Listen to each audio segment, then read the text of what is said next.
Hello, hello, hello. I've been accidentally to a sports store. Yes, that's likely to happen. Look, if that ever happens, that will be cause for news. If I've been to a sports store, I have been to an art shop by accident. To be fair, and in my defense, a couple of these things were refills, but there are also a couple of mystery items in here and adding to some of my sets. So yeah, it's a kind of lapse, but to be fair, I'm happy that I made it to July, technically. I bought these in July because the arts shop that I like to shop at here in Germany, Gerstecker, gave me a discount. So if they're a fool under themselves. So anyway, I accidentally went shopping and got a few things. Now, what I'm going to do with this is I'm going to unbox, and then I want to swatch into my swatch books and, you know, the usual deal. This will also be going out on YouTube, but for my YouTube followers, I'll speed the swatch bit up because that's an exclusive thing with commentary for my patrons. And so if you're watching this on YouTube and you would like to see the full swatching and the comments that I've made about it and so forth, this is Patreon's where you will find it. For everybody else who is already watching it on Patreon, you'll get the full commentary. So that out of the way, hopefully wasn't too clumsy. Right, so it's quite a nice little haul of things, and let me see where we're going to start. I'm going to start with some of the ones that may be slightly boring. And these are refills of my favourites. Goodness me, that one's broken on the tip. It doesn't matter. It's Green Ochre, Luminance. I've got two of these because I go through them rather rapidly. So I've already had those. Those are refills. Oh, actually, you know what? I got three. It doesn't matter. I will certainly use them. I didn't actually mean to get three, but here we go. Right, and what have we got in here? You can't believe what's on the boxes either. It's not necessarily what's in here, but lovely. Yep, 2 forest greens and a light aqua, Derwent Light Fast. Love those. These are some of my very, very much needed summer colours. Now, I say summer colours because at the moment, as we speak, it is the 12th of August today, and I'm starting to prepare for autumn slightly differently to usual. I mean, quite often I will just go with the flow and paint what I see and sketch what I see. But this year I'm actually making it official and designing an autumn palette, which means also some colour mixing and some gouache recipes, which have been popular in the past. So I'm going to do that. And I've got a palette. I want to show you how to make an autumn palette from scratch, actually, with a tin and everything like that. So hopefully that will be interesting. I have a Chinese white and I have a yellow ochre. So all of these, if you are a regular person at watching anything that I do with art, you will have seen some of these colours. This light aqua is probably the least I use, but it's a fabulous colour for the sky, especially when you've got a bit of grey on the sky and you want to knock it back a bit or brighten it up, actually. So knocking the grey back but brightening the sky aspect up. Light aqua from Derwent Light Fast is really particularly good. The next one that is a bit boring is my beloved Faber-Castell Albrecht Dürer watercolour marker, Warm Grey 4. Has just about had it, and I promised that when I went to the art store I would get myself a new one, and so here it is. So those are all the ones that I've had before, so I won't spend too much time on those because they were all very much expected. But this other lot, I've got all sorts here. So let's pop some out the way. Let's go with Neo Pastels next. Now, these are Neo Pastels are oil pastels, and they're by Caran d'Ache. And I use them when I sketch impressionistic flowers. And this one, so far I've got here a vermilion, a scarlet, and a purple. Now that purple looks so familiar as if I've already got it, but that can't possibly be true. Sorry, I just have to check. Is this the same bloody colour? Purplish red. So not really. I'm going to put that one aside because when I swatch them for you, that looks very familiar as well. It's not though. It's raspberry red. So I was very careful to try not to buy ones that I had already. And that is the point of my swatch book. I think I did a YouTube video about why I keep a swatch book. I'm going to put it up with this one because then it will make sense a little bit more, I think. I'll also explain it when you see it. It's fairly self-explanatory, I'm hoping. Turquoise green, gentian blue, and light blue.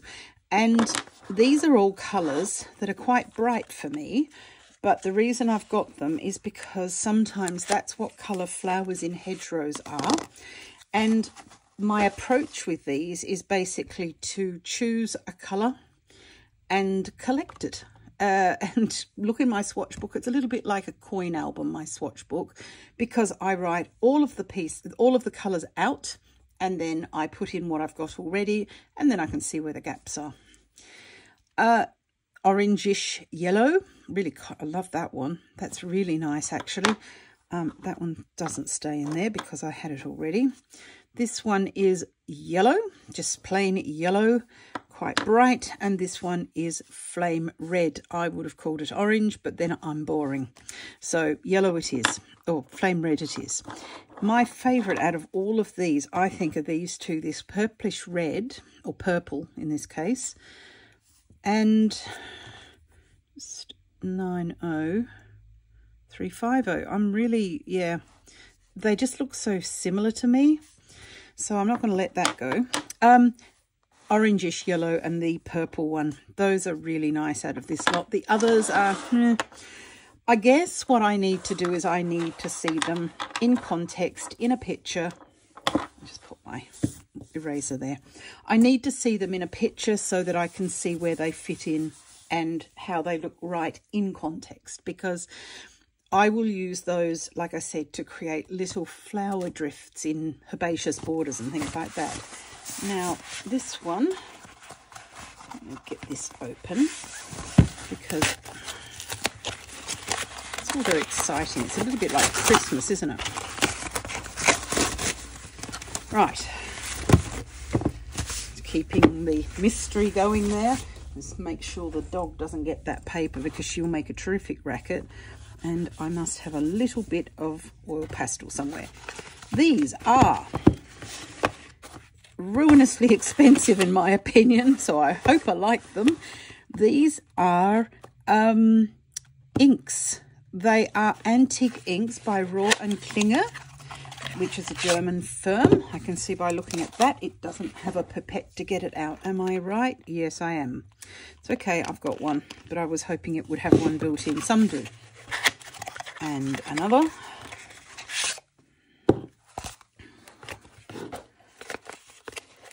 And yet another. Lay these down for you.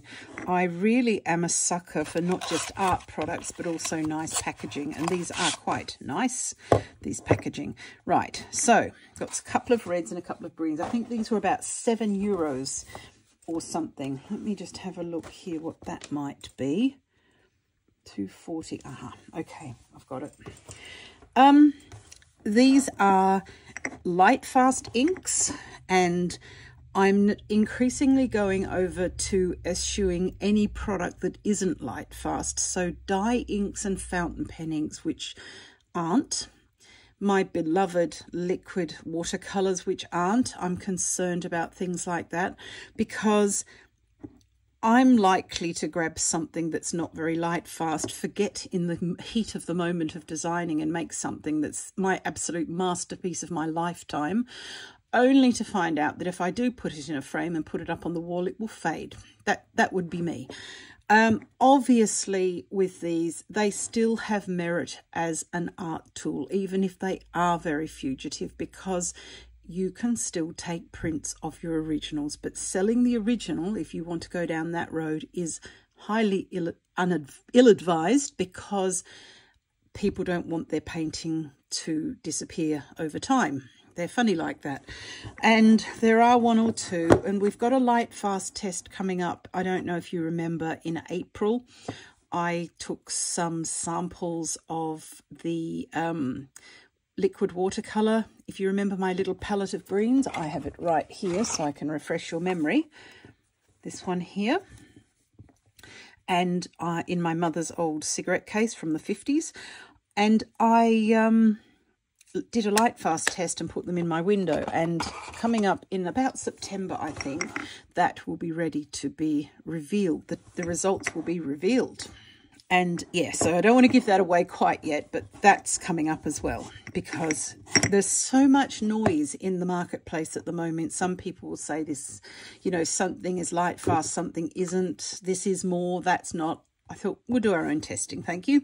So these are light fast. They have good to very good light fastness. So not excellent, but good to very good is a step up on any other ink you can get. It's also quite a big bottle for the money. And it's glass. I quite like that as well. And I have a Persian red. I have a bottle, it's called Ginster. I would have called that broom, because Ginster is the German word for it. Caput mortuum, of course, the familiar colour that we love, and lotus green. And so I want to do a deep dive on Patreon in a couple of weeks' time to show what we can do with those sorts of ink, because it's new. We haven't done those yet, so that's one of the things I'd like to do a really deep dive into. Like I said, haven't got a lot of colours, don't need them to do a deep dive, so we can get on with that and you can decide if indeed that is something for you. Next, we have something with a pipette. That's nice. These are Liquitex acrylic inks, and I've fought this for some time. There is an artist who I adore the work of, Onma Win. You may have heard of her. She does a lot of things with pre-prepared pages. And Mel Chadwick, she also does things with pre-prepared pages. And I really admire that ability. I'd like to be able to do that. And what seems to be the thing to be using is acrylic ink. Now, you might just say, can I just get some acrylic paint and water it down? And my answer to that would be, of course you can, because this is almost certainly quite a fluid form of ink, however, of paint. But this is likely to also have glycerin in it or something similar to help it flow. So in the long term, these have got a place in our art world. In the short term, if you're desperate and you need a colour and you've got some acrylic gouache, water it down and use that, because it's a very similar product. So yeah, it's not something that needs to be purchased separately unless you have plans. This is a permanent ink, and the way it's being used quite a lot in these prepared pages is to swirl the colour on at random, and then you paint another subject over the top. It might be houses, it might be a landscape, and see where the ink falls. It acts sort of like a resist, and you can get different effects, and sometimes it's really nice because it'll create a shadow of its own or a light of its own, because of course it's acrylic, watered down acrylic, so it's not going to shift. You can scrub at it with a paintbrush all day, and if you do that with gouache, you'll lift it up and make mud. With this, it'll just, you'll go through the paper first. So this is yellow orange. Then I have some, I don't think so, Prussian blue. It looks purple to me. So let's see if it reveals itself to be what I wanted, because that's the purple I don't like. However, you can mix these together as well, so don't worry if a colour isn't perfect. This one is muted violet. Very good choice by the look of it. I like that one. Let me just lay those down there. I'm thinking my desk must be on a sort of a lean. If I get an eraser and put there, they won't all roll away. There, we'll do that. And I shall build a little wall across here. A Perylene Maroon. That's a nice colour as well.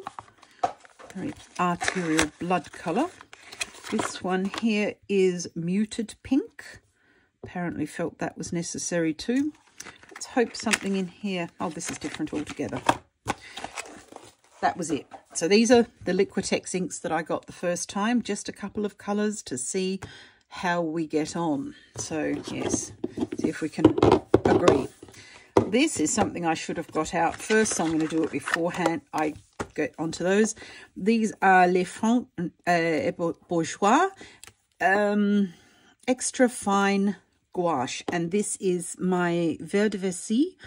Oh, good. Castle Brown and Payne's Grey. These are the colours that make up my dark green that I love and go perfectly with the forest pencil from, grab one.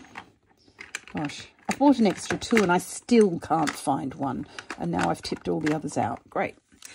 This Derwent Light Fast Forest goes together beautifully with these, and it's what I use almost exclusively if green is called for. So those 3 are also refills, so we won't give them much of a spotlight. They've already had one. Finally, this was only a small art haul, and for me it's quite reserved. I think anybody would agree. More Liquitex inks, this time transparent burnt sienna, transparent burnt umber, and a transparent raw sienna.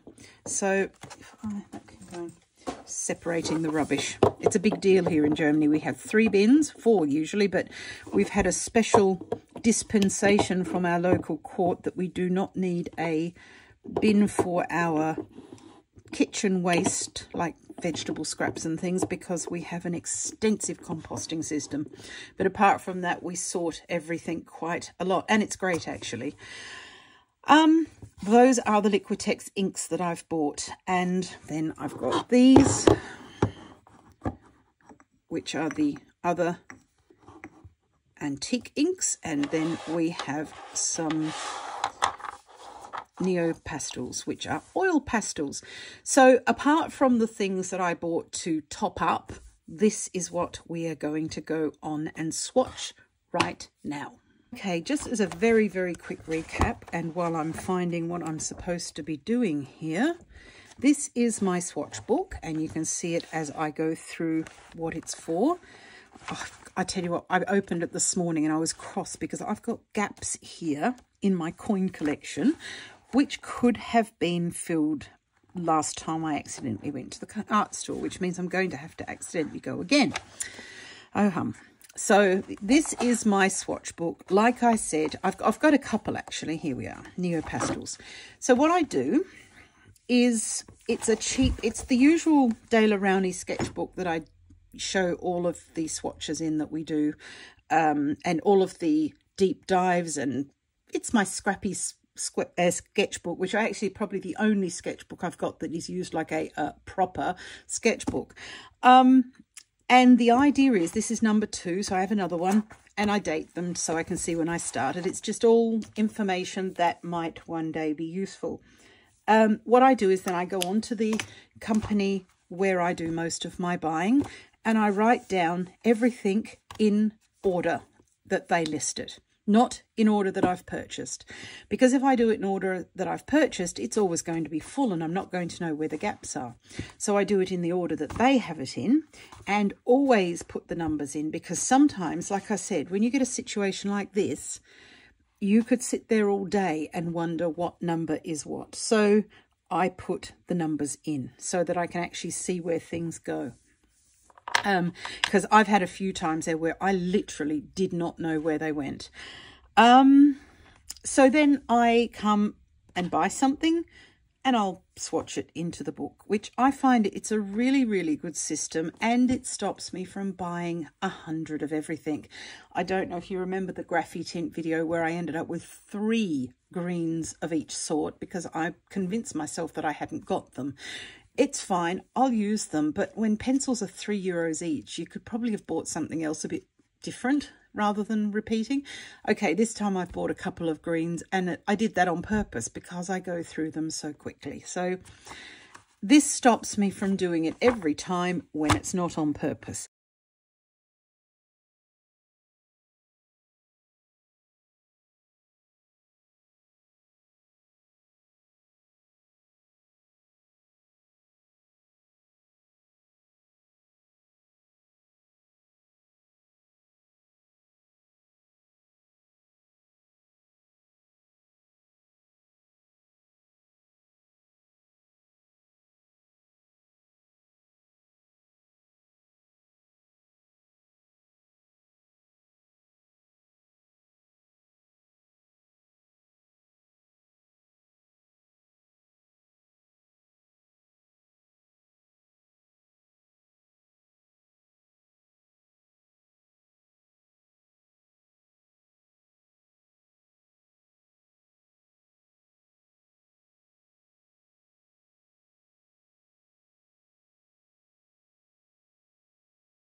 Okay, so thank you so much for watching. I really hope you enjoyed this slightly sped up version.